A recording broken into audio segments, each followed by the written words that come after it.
Knee pain, back pain, shoulder pain, ఎటువంటి మొండి నొప్పులనైనా తగ్గించే clinic Indo British advanced pain clinic. ఆయన మాజీ ఎలక్షన్ కమిషన్ చేసినటువంటి వ్యక్తి. మరి తనని అడ్డం పెట్టుకొని చంద్రబాబు అండ్ కూటమి అంతా కూడా ఎలక్షన్ కమిషన్ ఫిర్యాదు చేయడంలో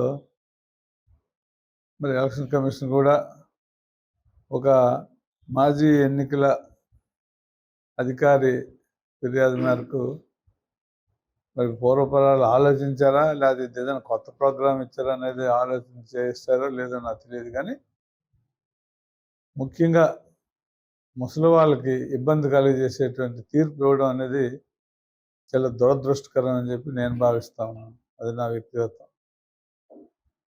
అంచేత ఈ రోజున గత 4 సంవత్సరాలుగా వైసీపీ ప్రభుత్వం వచ్చిన దగ్గర నుండి ఈ నూతన వ్యవస్థ, వాలంటరీ వ్యవస్థ, సచివాలయ వ్యవస్థ తీసుకొచ్చిన దగ్గర నుండి కూడా ముఖ్యంగా అన్ని వర్గాల ప్రజల తాలూకా సంక్షేమ అభివృద్ధి పక్కన పెడితే ఈ దివ్యాంగులు కానీ, వృద్ధులు కానీ, అలాగే బాగా వృద్ధులుగా ఉన్నటువంటి మహిళలు కానీ, విడోలు కానీ, వీళ్ళందరికీ కూడా తెల్లారి 5:30, 6 గంటలకు వెళ్ళి పెన్షన్ ఇచ్చేటువంటి పరిస్థితి గౌరవ జగన్మోహన్ రెడ్డి గారు కలుగజేశారు.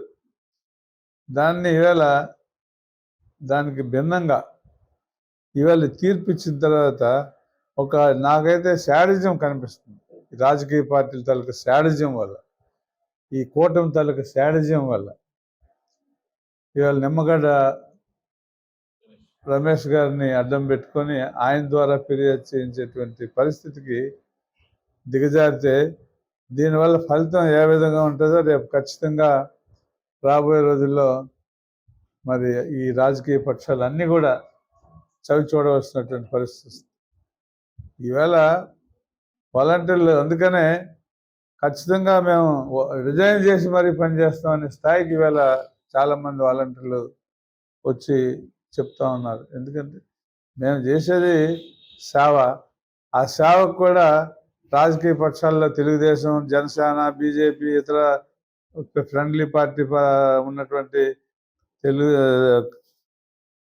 కాంగ్రెస్ కానీ, మరి మిగతా రాజకీయ పక్షాలు కానీ వాళ్ళకి ఈ విధమైనటువంటి ఆలోచన చేస్తున్నారంటే మా మీద వ్యక్తిగతంగా కసి ఉందో మాకు తీరా అర్థమవుతూ ఉంది. అంచేత వాళ్ళకి ఎంత కసి ఉందో రేపొద్దున మేము రిజైన్ చేసి మా కసేట కూడా మేము చూపించుకుంటామని కొంతమంది వ్యక్తపరుస్తున్నటువంటి మాటలు చూస్తుంటే ఇవాళ ఎవరి మీద కసి ఉన్నా నష్టపోయేవాడు ఆ వృద్ధుడు, ఆ పేదవాడు, ఆ పెన్షనర్ నష్టపోతున్నాడు. ఎందుకంటే మళ్ళీ పూర్వంలాగా మళ్ళీ ఎక్కడికో ధరికి వాళ్ళు రావడం, అక్కడ పెన్షన్ తీసుకోవడం అంటే ఇది చిన్న విషయం కాదు. అందులో మండు టెండర్లో సుఖానికి అలవాటు పడిన తర్వాత కష్టపడడం అంటే ఎవరికీ కష్టమే.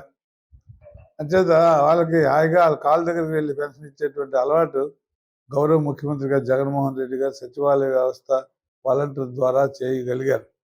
మళ్ళీ ఇప్పుడు వాళ్ళు సచివాలయాలకు వెళ్ళి పెన్షన్ తీసుకోవాలంటే చాలా కష్టంతో కూడుకున్నటువంటి పని. ఏది అయినప్పటికీ కూడా మరి ఆదేశాలు, ఎలక్షన్ కమిషన్ ఆదేశాలు ఎవరైనా పాటించక తప్పదు. రాజకీయ పక్షాల్లో ఖచ్చితంగా పాటించాలా.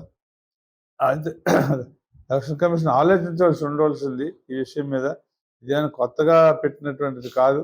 ఈ ప్రభుత్వం వచ్చిన దగ్గర నుండి అమలు చేస్తున్నటువంటి రెగ్యులర్ ఉన్నటువంటి ప్రక్రియని ఇవాళ ప్రత్యేకంగా ఆపి ఆ చెడ్డను మూట కట్టుకోవడం అవుతుంది తప్ప దానివల్ల ఒరిగిపోయింది ఏం లేదని నేను అభిప్రాయపడుతున్నాను.